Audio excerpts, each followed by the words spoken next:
Good afternoon.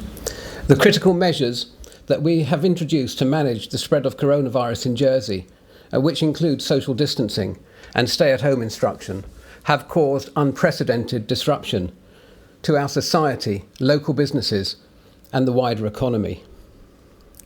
I know you all want to get back to normality, back to work and back to business as soon as possible. But we face an uncertain time and recession following the immediate impact of the pandemic. And we must be prepared to be in this for the long haul, and that requires careful management of the crisis and the recovery. This is why we are supporting our employers, employees and the self-employed to stand ready to get our economy back onto its feet as the crisis abates. And it will abate. I'm very glad to be here alongside Assistant Treasury Minister Senator Gorst to announce that the Council of Ministers has agreed a revised Phase 2 government co-funded payroll scheme and will be recommended to the Minister for Treasury and Resources an extension of the scope and operation of the Phase 1 scheme. As you will know, Phase 1 was designed and launched in short order to provide fast access to subsidies for those sectors severely affected by coronavirus. Containment measures are particularly trying on business. This Phase 1 scheme is now paying cash directly into businesses, and over 1.1 million has already been paid to over 4,000 businesses. Phase 2 offers employers and self-employed workers a subsidy of 80% of their wages up to a cap. This means that employers and self-employed workers will receive a subsidy of up to £1,600 per month for pay periods April, May and June 2020.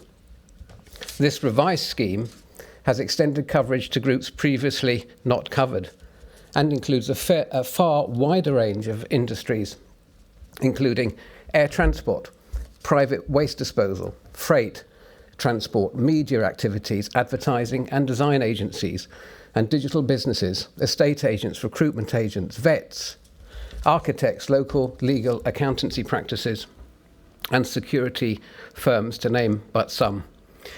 In short, the scheme is now very wide and only excludes a handful of sectors that are most likely to withstand the crisis without support.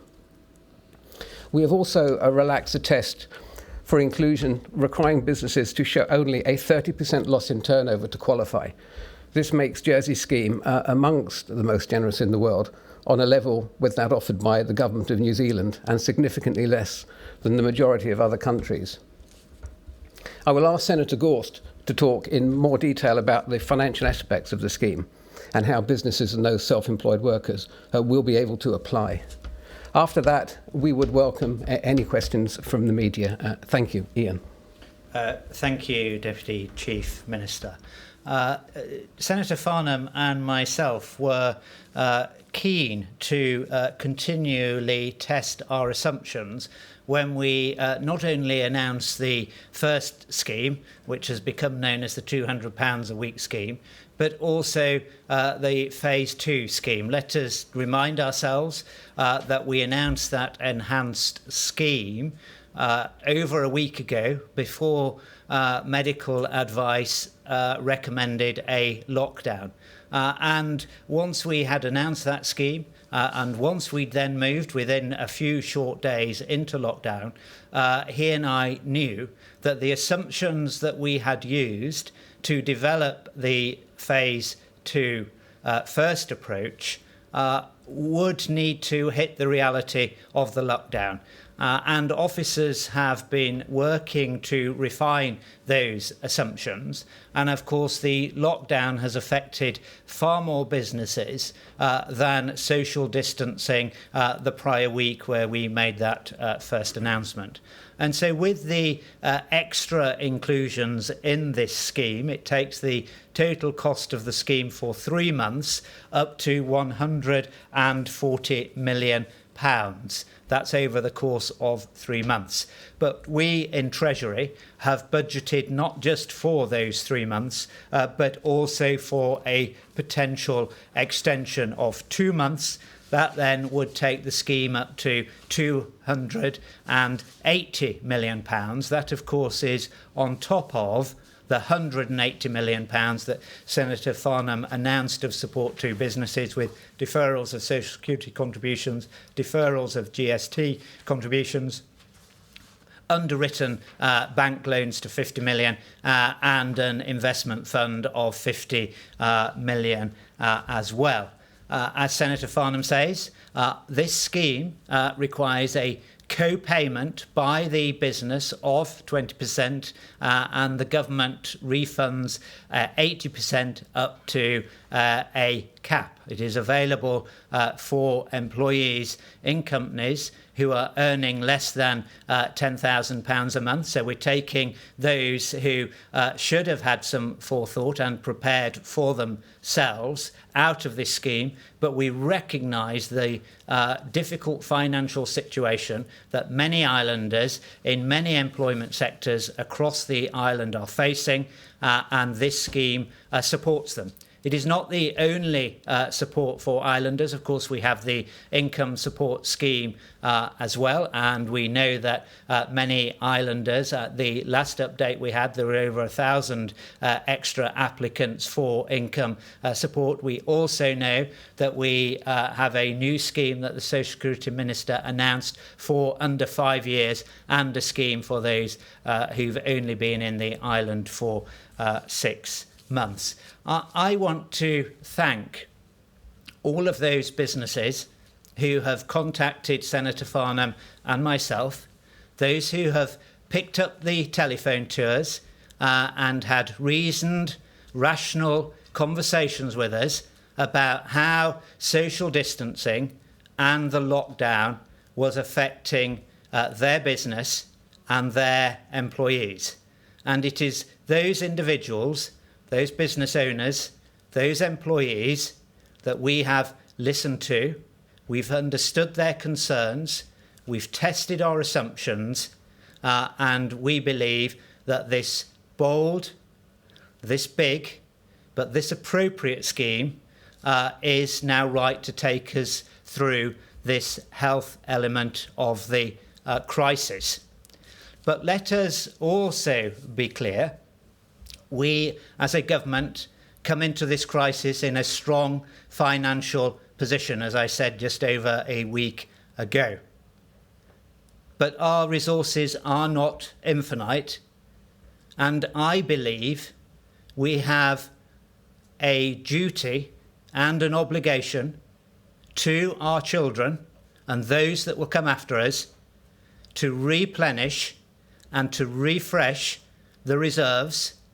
Because let's be clear, this health crisis is a rainy day, and it's right that we use the rainy day fund and we borrow against those assets which aren't liquid.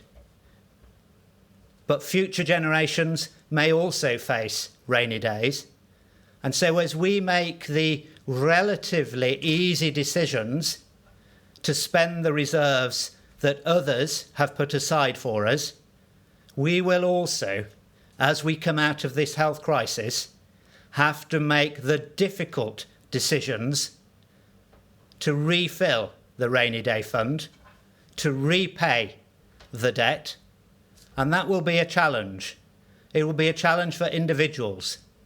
It will be a challenge for businesses who will have to contribute more in the future to refresh that fund. Anything else would be, I believe, a dereliction of duty to future islanders. The decisions that Senator Farnham and I are announcing today, on top of all of those others, are absolutely the right decisions to deal with the health crisis now. But they will be followed in due course by difficult decisions to repay this money. Thank you. Thank you very much. Now we move to questions from the various media organisations here today. First of all, we'll go to Charlotte from the BBC. Hello. So Senator Lyndon Farnham, on the 18th of March, you said your main aspiration is not to lose a single business on your watch. This week, we've already had a well-publicised collapse of a Channel Islands freight company and also Rainbow Tots nurseries. What is going to be done to stop other businesses from suffering this same fate, and why was nothing done sooner? Of course, that was my aspiration then, and that is my aspiration now. However, being realistic, we know that we are going to lose some businesses. There are some businesses that are going into this crisis already in a challenging position, already in a stressed position, and those businesses are most vulnerable. And often, although those businesses are eligible for all of the support packages we've announced, the owners of those businesses will be making decisions that they see fit and proper for themselves, their businesses, and their staff.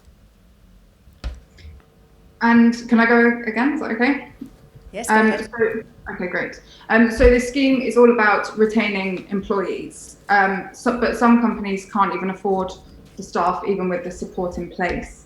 What is going to be done to help them and the employees? Yeah, the scheme is about protecting jobs and protecting livelihoods, and it's aimed at businesses, at viable businesses that we need to be here after these challenges.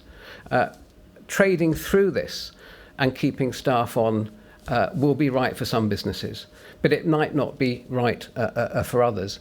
As I said before, it might be more appropriate for certain businesses to go into hibernation, to pull up the shutters and reduce their staff to an absolute minimum, or let their staff take a break, extended holidays, unpaid holidays. The income support safety net will help in those situations.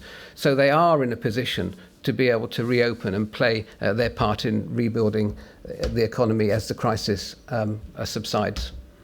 Can I just come back to that question as well?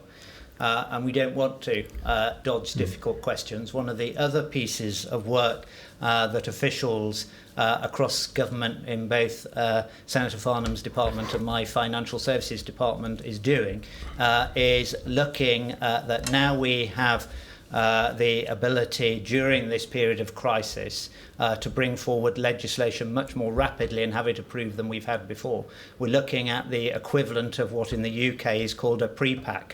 So it allows a company that has been struggling even before we got to that crisis to close down, and then when we come through the crisis, and there's of course other methods of support for individuals who might have been employed in a company whose business model wasn't successful, they can avail themselves of income support. But those companies, importantly, then can reset themselves up in much the same way that you do with a PrePAC and start to trade again, almost with a clean sheet. So there is not one provision, there is not one scheme that will cover everyone. This is a scheme whereby we are saying we want to work in partnership with businesses to help them maintain their employees, their long-serving employees, where possible. And it also sits, as I say, in partnership with many other schemes. What this crisis is showing, of course, more broadly, is that we as a society, we as an economy, like all Western economies, have enjoyed spending today. And we've been consumerist and we've enjoyed spending. And I look at myself, of course, we all are in that mould. What we perhaps haven't done, which is what some of our forefathers did, was save. And that's not just us as individuals and in our own households. It's also now transpiring that some businesses have been like that as well. And if we look at government, of course, FPP panels have said to this government and lots of other previous governments that, yes, you've got a big strategic reserve, rainy day fund, but actually when you hit a crisis, you're going to find you need quite a lot more. So governments have been in exactly the same position as we all across the island find ourselves. We've enjoyed spending on political priorities. We've not found it so easy to do the difficult things of saving, and we're going to have to rethink that as we come out of this crisis as well. And realistically, how long can you sustain this financial support? Well, as I said in my opening comments, initially for 3 months that will cost us £140 million, but we have budgeted for another couple of months into September, but resources are not infinite. Okay, thank you. Okay, thank you. Now we move on to Martha from Bailiwick Express. Thank you, Kathy, and thank you, Ministers, for your time. Senator Farnham, you've helpfully announced this afternoon that more sectors are going to become eligible for the second phase of the payroll co-funding scheme. But indeed, as we've sadly seen this week, this may already be too late for some. For example, the freight industry has now been included. Is it fair to say that it took the loss of one such business for this support to be made available? Please could you detail what assumptions were used for not including certain sectors in this scheme up until now, and what assurances you can make to apprehensive business owners and employees that you haven't made other costly mistakes in coming up with these exclusions? Well, firstly, I completely dispute your assumption that we've made mistakes. I don't believe we have. I believe we've introduced the scheme appropriately, given the fast-moving nature of the crisis. Since we announced the first case, the economy has suffered more than any of us could have imagined. And that's why our package of measures has progressed as we've actually begun to understand better the impact of the situation. I would, in relation to freight companies and the two businesses that you're alluding to, that has been the choice of the owners of the businesses. Both businesses would have been able to take advantage of all of the packages we've put in place, including payroll support. But they have taken decisions above that in the best interests of their businesses and in their positions as directors. They have legal responsibilities. And like I say, not referring to those businesses, but many businesses are going into this situation already stressed and already with challenges. And those are the businesses most at risk. And we put as much money as we can into helping them. But as I said before, whilst our aspiration is to protect as many businesses as possible, we simply won't be able to protect them all. And as Senator Gorst alluded to, we are working on other options, PrePAC options and other options, which will enable businesses to temporarily close now and then open in a much better position when this subsides. So just to be clear, Minister, the inclusion of freight services in this revised payroll scheme is not an acknowledgement that the supply chain was perhaps more vulnerable than you first anticipated by not including them in the first version. No, it wasn't. We at Council of Ministers, and we discussed this at length with Senator Gorst and myself and Deputy Martin from Social Security in the first instance, and then we discussed it in great detail with the Council of Ministers, and the general feeling was that this scheme had to absolutely be as broad as possible. It had to encapsulate as many businesses and as many jobs as we could. And those handful of exclusions we have now are deemed to be the businesses that are trading, and now some of them are showing increased trading. Many of them are still trading in difficult circumstances, but the handful of exemptions are the businesses that are least affected at the moment. Thank you for that. My second question comes directly from one of the business support groups, which has been set up on the initiative of local employers concerned about how the crisis will affect them directly. Many businesses will not be able to afford their staffing costs and other overheads while the government processes their applications for support. What consideration, if any, has been given to businesses who face closure because they cannot afford to wait for a back payment of the subsidy?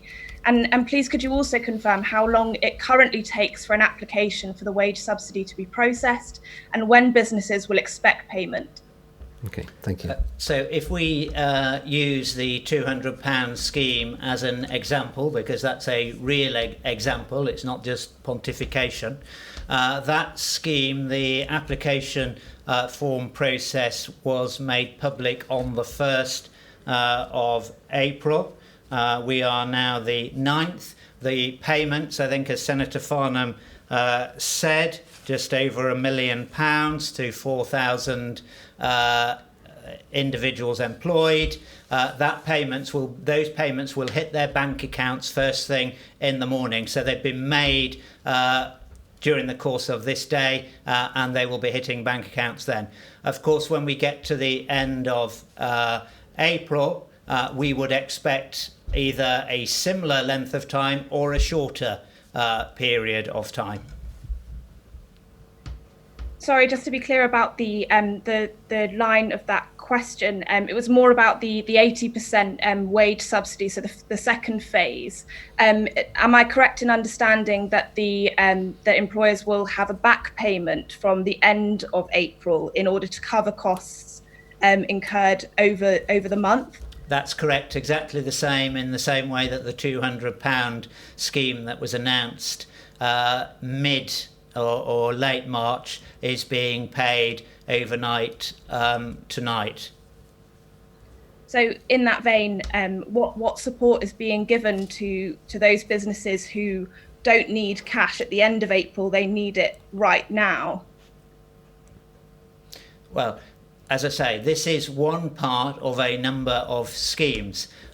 We know that payroll is made at the end of the month, so the cash that's going to be required is at the end of the month, and so the lag is not the lag between now and the 9th of May, it's the lag between the payroll day and when their forms are then submitted to Social Security, and the money can then be refunded back into the account. So some businesses, that might be a challenge to them, but we're also, as part of other work, speaking to the banks so that the banks are understanding that there might be cash flow issues and are allowing, if that affects borrowing or if it affects mortgages or if it affects overdrafts, then they're looking upon those issues with sympathy. And we've been in not quite daily contact with the banks, but very frequent contact with the banks to make sure that that is actually happening in reality,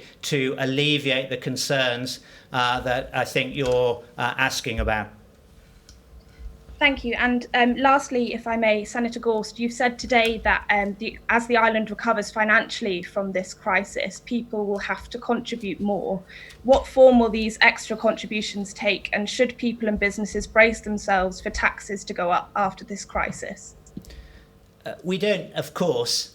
We are 1 week or 1.5 weeks into the lockdown, but it won't surprise you, the tools that are available to the Jersey government are not dissimilar to the tools that are available to any other government around the globe, and they are the measures of taxation that we currently have. All of those measures of taxation will have to be reviewed, and Council of Ministers and States members will have to come to an agreement about increases in one or all of those tax measures. They'll also have to think about other charges that can help to refund this money. Let us be absolutely clear.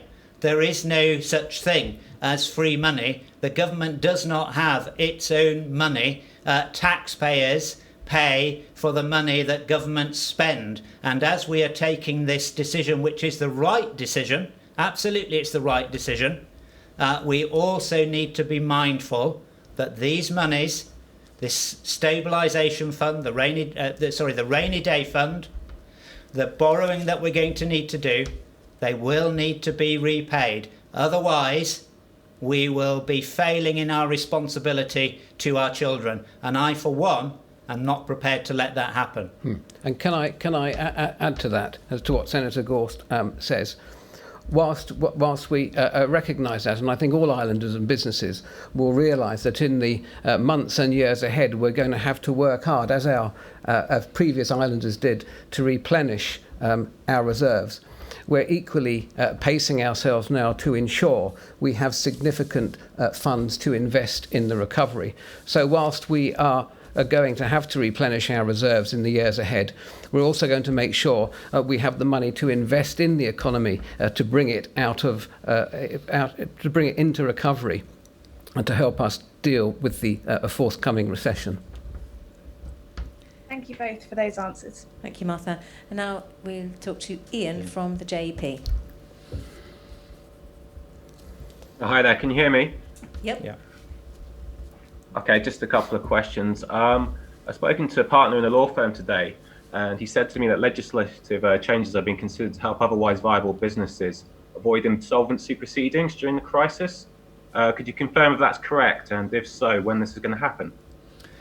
Ian, thank you for that question. Did you say? Can you just repeat that the partner said otherwise viable businesses or non-viable businesses? He's talking about businesses which are only going to go insolvent because of the crisis and would survive otherwise. That's right, and that's what I was talking about when I talked about PrePACs. They are controversial. And in a time of no crisis, I'm not sure that politically I would support them because businesses have obligations to their employees, they have obligations to the community in which they trade and make profit. But in these times of crisis, it is a way of allowing businesses which are struggling to cease to trade and then allowing them to reorganise their affairs so that after the crisis they can, in effect, it's not a very technical term, but I think it's one that they use, they pop back up again and they can start trading, they can start creating jobs and creating wealth for the community in which they are trading. But there will be some people, and I'm not sure if the person that contacted you fits into this category, there will be some people that think that's inappropriate and unfair. Given the crisis, I think it's absolutely the right thing to do. Okay, fine. Another one. Government of Jersey. Yeah. One is why is the government of Jersey not matching the UK's commitment to pay staff up to £2,500 per month? The cost of living's higher here, so shouldn't we be providing more support for workers and businesses? What we have announced, we think, is a bold and fair package. It can be, of course, contrasted favourably or unfavourably, as you are trying to do, but we are getting money into the pockets of islanders via businesses, as Senator Farnham said, in front of the UK scheme, and we think that this is a scheme which is appropriate for Jersey and it's affordable now, whilst at the same time maintaining and ensuring that we've got some reserves to take us out of the recession. We make no apology for that. Let's remind ourselves, these are uncomfortable conversations, but we have been a low tax jurisdiction. We don't have our own currency in the way that we can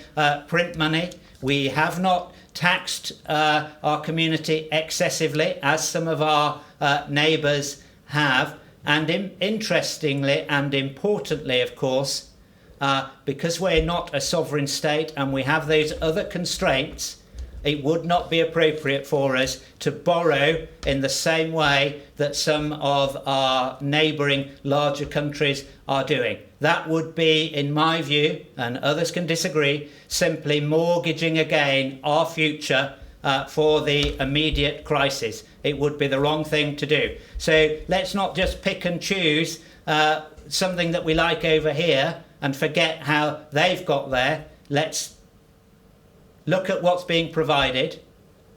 Is it appropriate for us here in Jersey? and I think it is, and I stand by this scheme as Senator Farnham does. Could I add to that, please? I just want to remind islanders that the scheme, the 80-20% scheme, unlike the UK scheme, which is a furlough scheme which actually pays 80% of a salary to stay at home, our scheme allows far more flexibility within the workforce. It also requires the employer to put some investment in, which is better for the employee, because in many cases this will ensure that thousands of islanders remain on a full salary. Because I know that many employers who have reserves and who have the ability to see through this with this support will ensure that their staff are properly looked after. I know that might not work across all of the sectors, and some staff will have to look at reduced hours, and perhaps some of the businesses that don't have reserves will have to look at alternative options, as Senator Gorst explained. This, I firmly believe, is in the employer's best interest. It's going to help protect jobs and keep the employees, keep people's livelihoods, keep the salaries paying into those people. Okay, that's Ian, fine. do you have another question? No? Okay. I'm done, thank you. Harry from 103.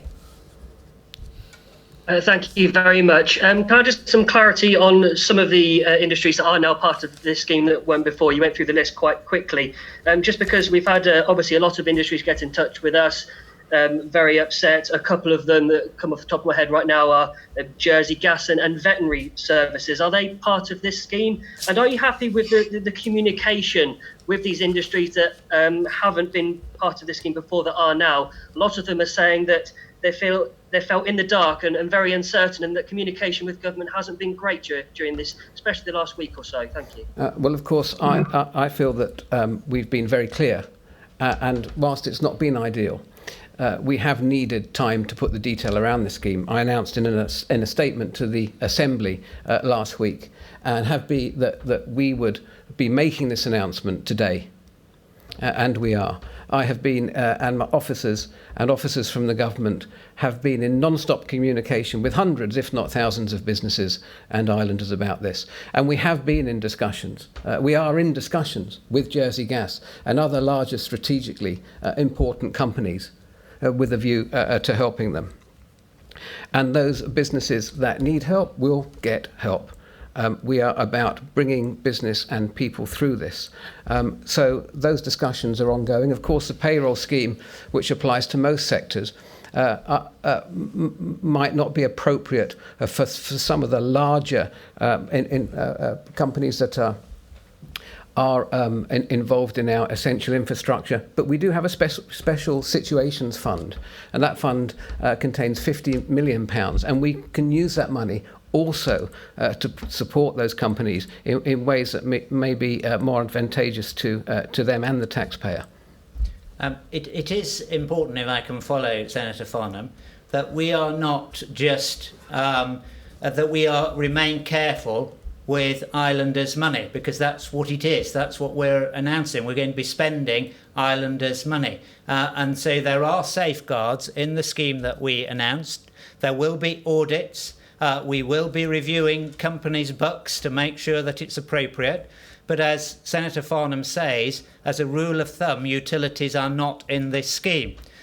His officials have been speaking with the utility that you mentioned. It will require that utility to open their books to government officials to understand what the financial trading pressures are. And again, as Senator Farnham says, it might be that this scheme is appropriate for them. It might be that the bank underwritten loan scheme is available or is suitable for them, or it might be the special situations fund. We can't just take every criticism, every request for money at face value. It takes quite a lot of time, quite a lot of due diligence to understand what's required, what will help, what the cost is going to be, and that is why if we're being criticised for taking too long to revise this scheme, then we are being criticised. But it's more important for us to understand the effects that this scheme might have on particular sectors of our economy, and to understand what the cost is going to be to islanders. And can I finally, Harry, I think you asked about vets. I'm very, very pleased to say that vets are veterinary practices, and their staff will be included in the scheme. Okay, thank you very much. And Senator Gorst, you mentioned in your speech earlier that you credited businesses for the forethought and preparing for themselves, and those who had reasonable, rational conversations about how this is affecting them. Has there been businesses that haven't had that forethought? Have there been businesses that haven't had these rational conversations that have been getting in touch with you? This is not a time for criticism. Each business leader, each employee has chosen the route that they have chosen to communicate with government. I don't hold that against any of them. I'm simply saying those that I've had good, detailed conversations with, understanding their business, and importantly, understanding the effect of the lockdown on their employees, they are the ones that we've really got good value from in coming forward, in testing our assumptions and coming forward with this revision. Can I just ask one final question off the back of something that was mentioned earlier about the long term and the difficult decisions that have to be made in the future? Obviously, people are worried about the short term. First of all, they want to worry about the next few weeks, but what should they do in terms of the longer term, in terms of preparing when they don't really know what these decisions will be?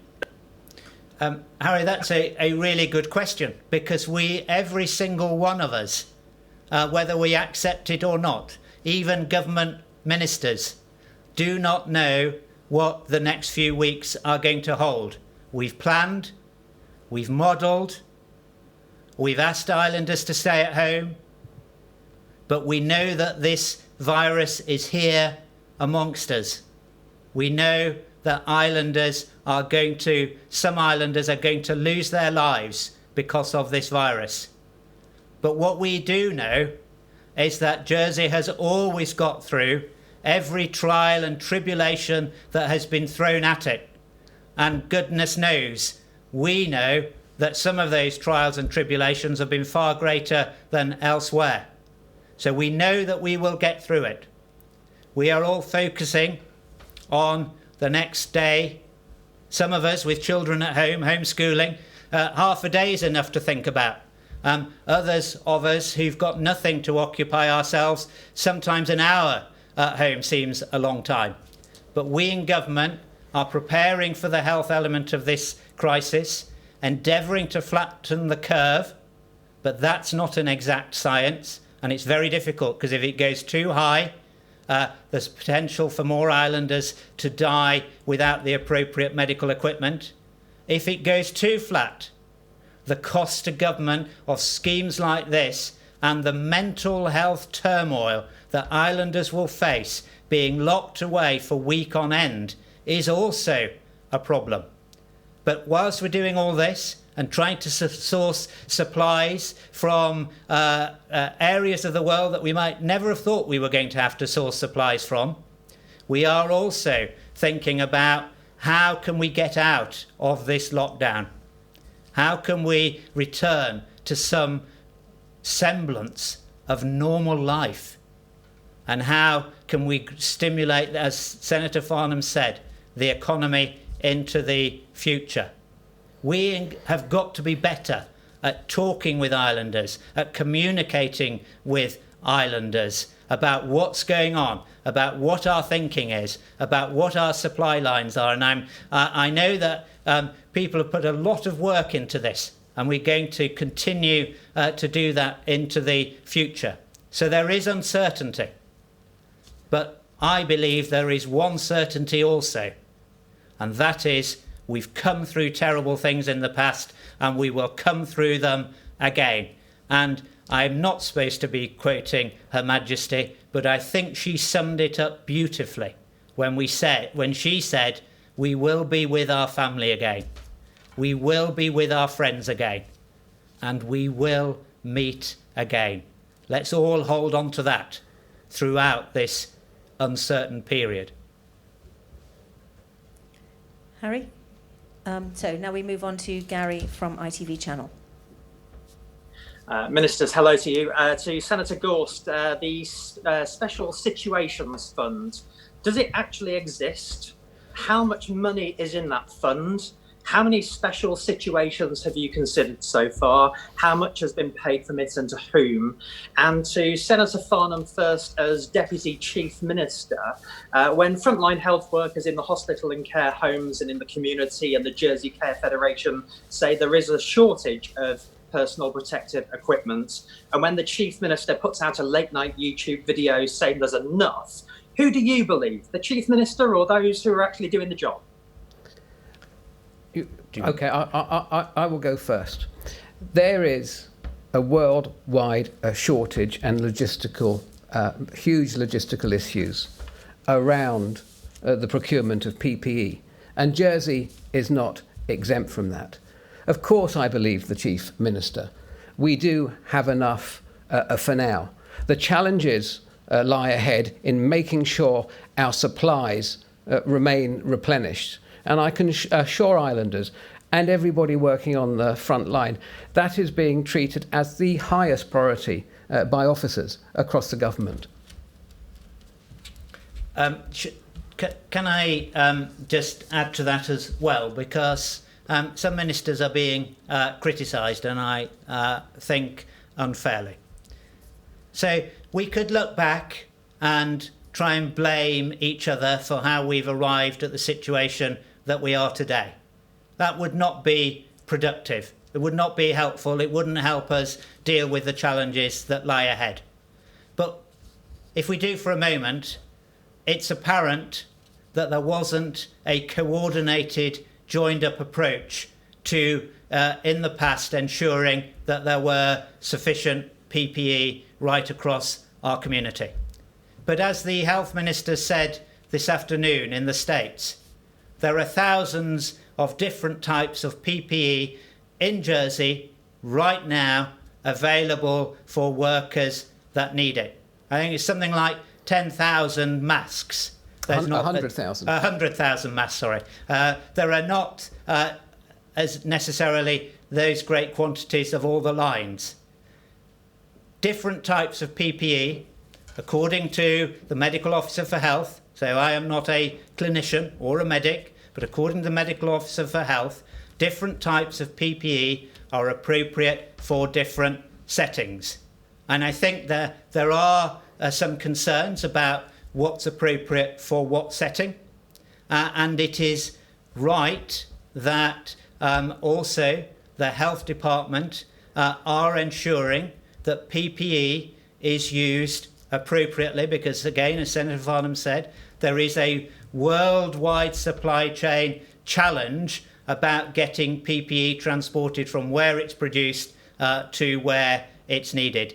Only this week, I've had at least 2 conversations with UK ministers reinforcing the point that a flow of PPE into the island, in the same way as Guernsey, same way as the Isle of Man, is what is important. And that we, not just on a hospital basis, like they're thinking of it in the UK, we need PPE on an island-wide basis. So that's PPE for hospital staff, that's PPE for care home staff, which will be different, and that's PPE for primary care GPs and all of those sorts of things. So I don't think it's productive for us to focus on who ordered what when 3 or 4 months ago before we hit this crisis. It wasn't where it should have been. But now we are coordinating across the island, and I'm in the process of, probably when I finish this, new figures will be sent up to the UK as well to make sure that we continue to be plugged in on a cross-island basis, as well as all of those challenging supply lines coming out of China and elsewhere across the world, that we continue to push for orders that we've made that they come.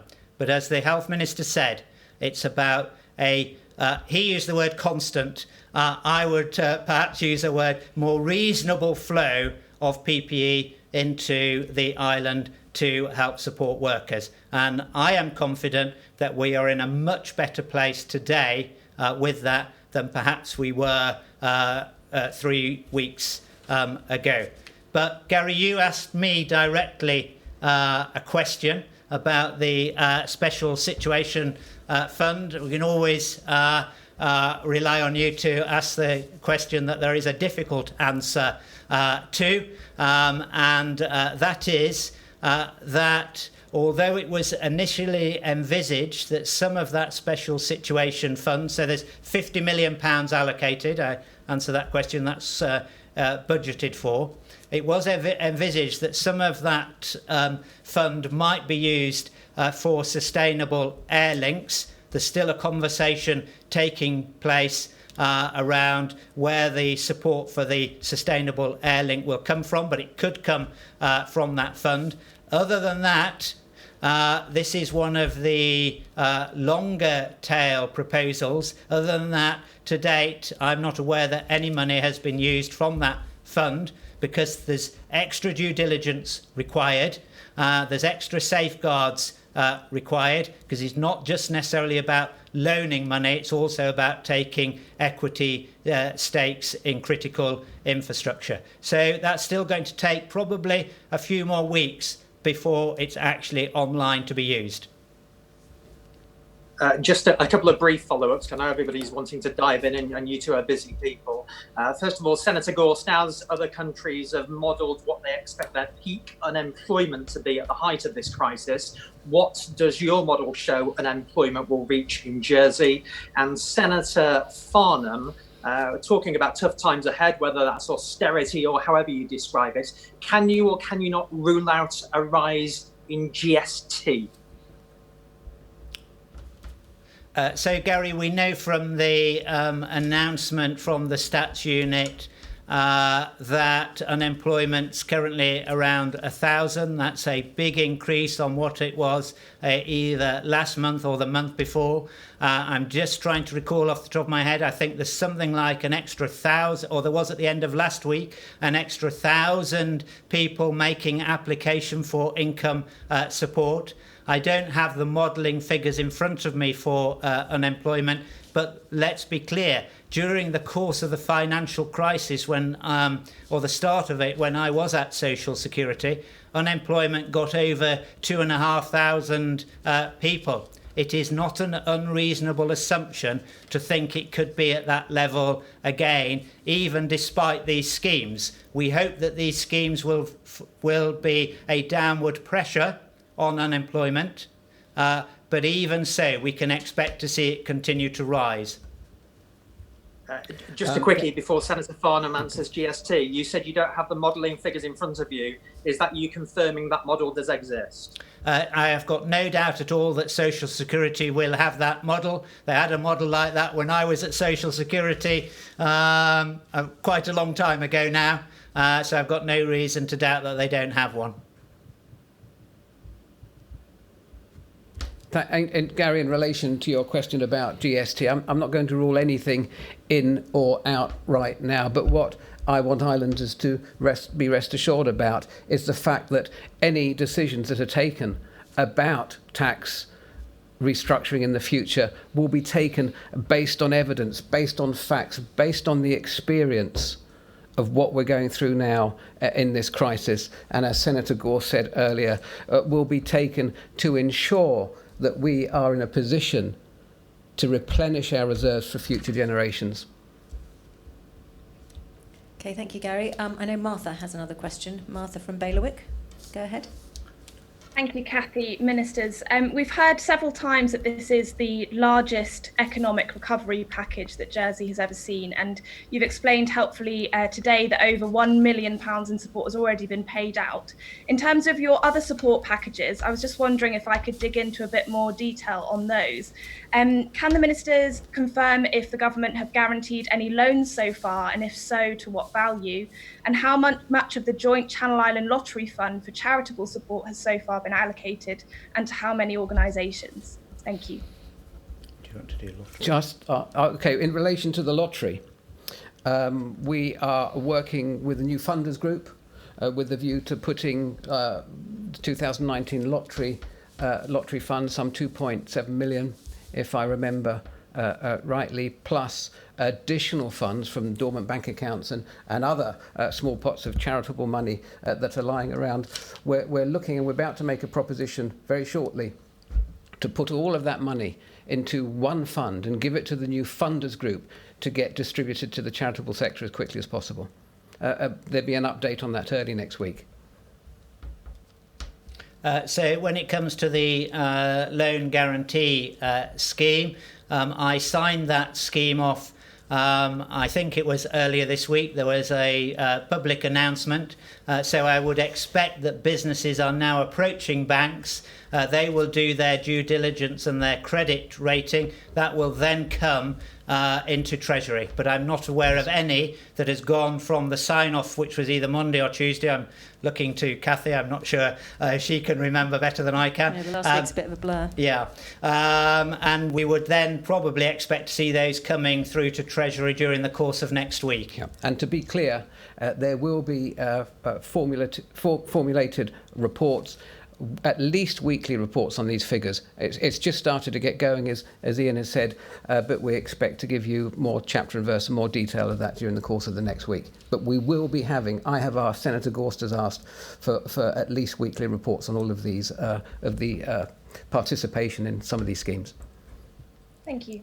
Thank you, Martha. Does anyone else have any other questions? No? Well, I think that concludes questions from the media. Okay, thank you. And can I thank the media, as always, for playing such a crucial role in getting the news to Islanders. Thank you so much for all that you do. And can I say to Islanders and business owners and employees, whether you are essentially employed working on the front line or doing your duty and saving lives by staying at home, volunteering or engaged in non-essential work, perhaps landscape gardening out there on your own, please act as if everything you do makes a difference, because it does. Thank you.